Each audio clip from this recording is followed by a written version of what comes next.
खिलाफ जंग छेड़ दी। मतलब इजराइल को एक साथ दो मोर्चों पर जंग लड़नी पड़ रही है। एक तरफ गाजा पट्टी से हमास के लड़ाके इजराइल की सेना के सामने चुनौती बने हैं, तो दूसरी तरफ लेबनान की सीमा से हिजबुल्लाह ने भी उन पर हमले शुरू कर दिए हैं। हालांकि इजराइल ने इस बात की जानकारी नहीं दी कि लेबनान की तरफ से दागी गई 12 मिसाइलों से उसे कितना नुकसान हुआ है।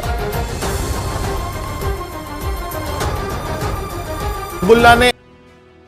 इजराइल को 72 घंटे का अल्टीमेटम दे दिया था, वो भी तब जब इजराइल ने यह ऐलान कर दिया कि उसकी सेना किसी भी वक्त गाजा में घुस सकती है, जिसके बाद चीन खुलकर फिलिस्तीन के साथ खड़ा हो गया और ईरान ने इजराइल को अमेरिका की धमकी दे डाली। यानी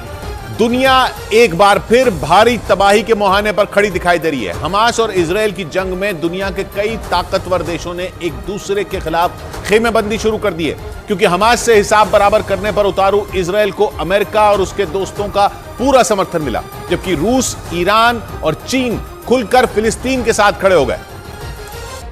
जिसका सीधा मतलब यह हुआ कि खुलकर गाजा में इजराइल के हमलों में मारे जा रहे लोगों के लिए बोलने लगे, जिसने फिलिस्तीन समेत पूरे पश्चिम एशिया में उनकी पकड़ मजबूत कर दी और बाइडेन देखते रह गए। और यही नहीं, बाइडेन की फिलिस्तीन और जॉर्डन की मनाने की कोशिशों पर भी पानी फिर गया, क्योंकि इन देशों के नेताओं ने बाइडेन से मिलने से ही इनकार कर दिया। यानी तीसरे विश्व युद्ध का माहौल तक बन सकता है, क्योंकि इजराइल के साथ वो देश खड़े हैं जिन्होंने यूक्रेन जंग में रूस के खिलाफ मोर्चा खोला था, यानी अमेरिका, ब्रिटेन, यूरोप, दक्षिण कोरिया, जापान और ऑस्ट्रेलिया, जबकि फिलिस्तीन के साथ रूस, चीन और करीब करीब पूरा पश्चिम एशिया खड़ा है, जिनमें सऊदी अरब, ईरान, जॉर्डन, लेबनान और मिस्र जैसे मुस्लिम देश शामिल हैं। मुस्लिम देशों की नाराजगी का अंदाजा इजराइल से आई एक और खबर से लगाया जा सकता है। इजराइल के मीडिया ने दावा किया कि 2 दिन पहले बाइडेन की यात्रा के दौरान फिलिस्तीन के राष्ट्रपति महमूद अब्बास ने उनसे फोन पर भी बात करने से इनकार कर दिया था।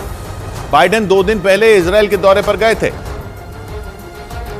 जहां से वो जॉर्डन जाने वाले थे और वहां उनकी मुलाकात महमूद अब्बास से होनी थी, लेकिन बाद में यह पूरा कार्यक्रम ही रद्द हो गया था, जिसके बाद दावा है कि बाइडेन ने महमूद अब्बास से फोन पर बात करनी चाहिए, लेकिन फिलिस्तीन के राष्ट्रपति इसके लिए भी तैयार नहीं हुए थे। यूक्रेन जंग के बाद जो माहौल बना वो इजराइल और हमास की लड़ाई के बाद और गर्मा गया। ये यूं कहें कि अमेरिका और रूस ने तय कर लिया कि वो खुलकर किस देश का साथ देंगे। मतलब विश्व युद्ध की बिसात बिछती हुई दिखने लगी, क्योंकि अमेरिका ने इजराइल को गाजा में घुसने की हरी झंडी दे दी,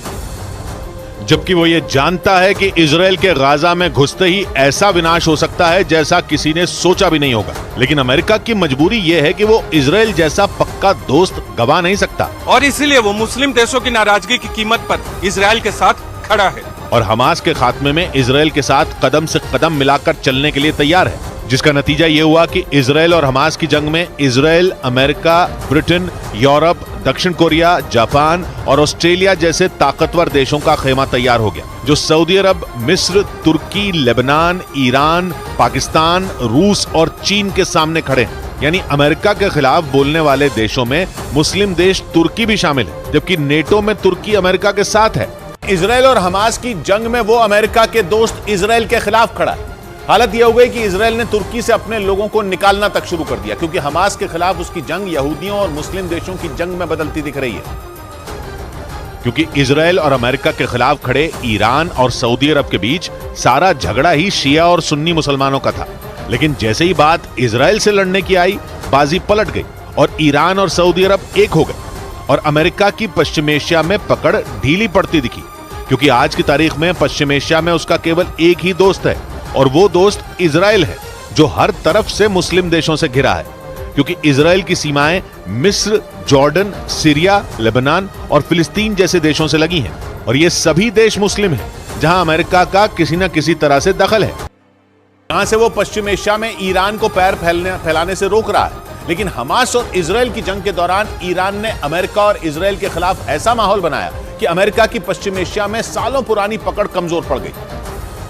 क्योंकि ईरान ने अमेरिका का सऊदी अरब और इजराइल को साथ लाने का प्लान फेल कर दिया और हमास से जंग के कुछ ही दिन बाद सऊदी अरब इजराइल के खिलाफ खड़ा हो गया। मतलब ईरान का प्लान काम कर गया और अमेरिका का प्लान फेल हो गया। वैसे ईरान ने यह माहौल यरूशलेम की अल अक्सा मस्जिद पर हमले के बाद ही बनाना शुरू कर दिया था और मुस्लिम देशों की गोलबंदी शुरू कर दी थी, क्योंकि इजराइल के 3 पड़ोसी सीरिया, लेबनान और जॉर्डन मुस्लिम देश हैं। इसके अलावा ईरान ने अपने पड़ोसी देशों तुर्की, पाकिस्तान और अफगानिस्तान को भी इजराइल के खिलाफ खड़ा करने की कोशिश शुरू कर दी थी, क्योंकि ये देश भी मुस्लिम देश है। इसके अलावा खाड़ी देश यूएई और सऊदी अरब के साथ भी ईरान ने अपना रिश्ता सुधारा। जैसे ही हमास से इजराइल की जंग शुरू हुई, ईरान खुलकर मैदान में आ गया और दुनिया दो टुकड़ों में बंटने लगी, क्योंकि ईरान ने इजराइल को गाजा पर हमले रोकने की चेतावनी दी और उसे धमकी दी कि अगर इजराइल ने हमले नहीं रोके तो फिर हर मोर्चे पर जंग शुरू हो सकती है और इजराइल के खिलाफ जंग के कई मोर्चे खुल सकते हैं, क्योंकि ईरान जानता है कि उसने जिस हिजबुल्लाह को बनाया है वो इजराइल की सीमा से लगे लेबनान, सीरिया, जॉर्डन और फिलिस्तीन में सक्रिय है। यानी इजराइल पर चारों तरफ से हमला हो सकता है। कहा जा रहा है कि हिजबुल्लाह के दम पर ही ईरान के राष्ट्रपति ने इजराइल को धमकी दी और दो टूक बोल दिया कि मुस्लिम देश गाजा में हो रहे वॉर क्राइम का बदला लेंगे। और ईरान के राष्ट्रपति अमेरिका पर भी भड़के और साफ साफ बोल दिया कि इजराइल ने गाजा में जो किया उसमें अमेरिका भी भागीदार है। वैसे तो ईरान जंग के पहले ही दिन से इजराइल पर भड़क रहा है, लेकिन गाजा के अल अहली अस्पताल पर रॉकेट गिरने के बाद तो ईरान का पारा 7वें आसमान पर पहुंच गया। अल अहली अस्पताल में रॉकेट गिरने के बाद 500 से ज्यादा लोगों की मौत का दावा किया गया था, जिसमें तीसरे विश्व युद्ध के मुहाने पर खड़ी दुनिया पर संकट बढ़ गया, क्योंकि इस घटना ने दो गुटों में बटी दुनिया का झगड़ा और बढ़ा दिया। अल अहली अस्पताल में हजारों शरणार्थी थे जो रॉकेट गिरने के बाद लगी आग का शिकार हो गए,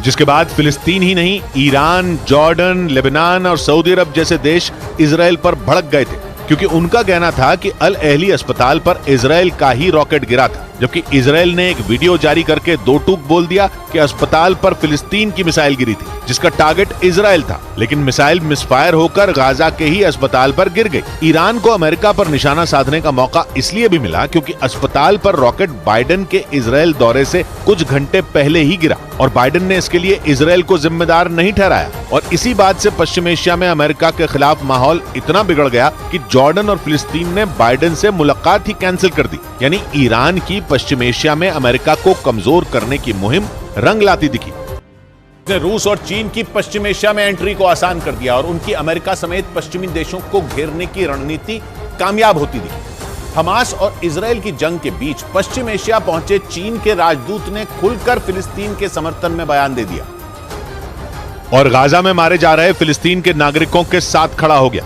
क्योंकि पश्चिम एशिया पहुंचे चीन के राजदूत ने बयान दिया कि मौजूदा हालात इसलिए हुए क्योंकि किसी ने फिलिस्तीन के नागरिकों के अधिकारों के बारे में नहीं सोचा। यानी जैसे ही चीन ने देखा कि लोहा गर्म है, उसने हथौड़ा मार दिया और पश्चिम एशिया में अमेरिका के खिलाफ माहौल बनाना शुरू कर दिया, क्योंकि अमेरिका गाजा में हमास के अंत के लिए जमीन और आसमान से हमले के पक्ष में है। We will not stand by and do nothing again. Not today, not tomorrow, not ever.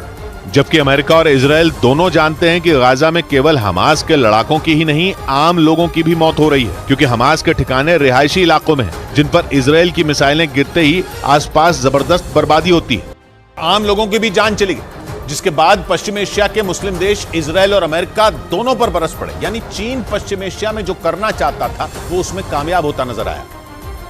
क्योंकि चीन अमेरिका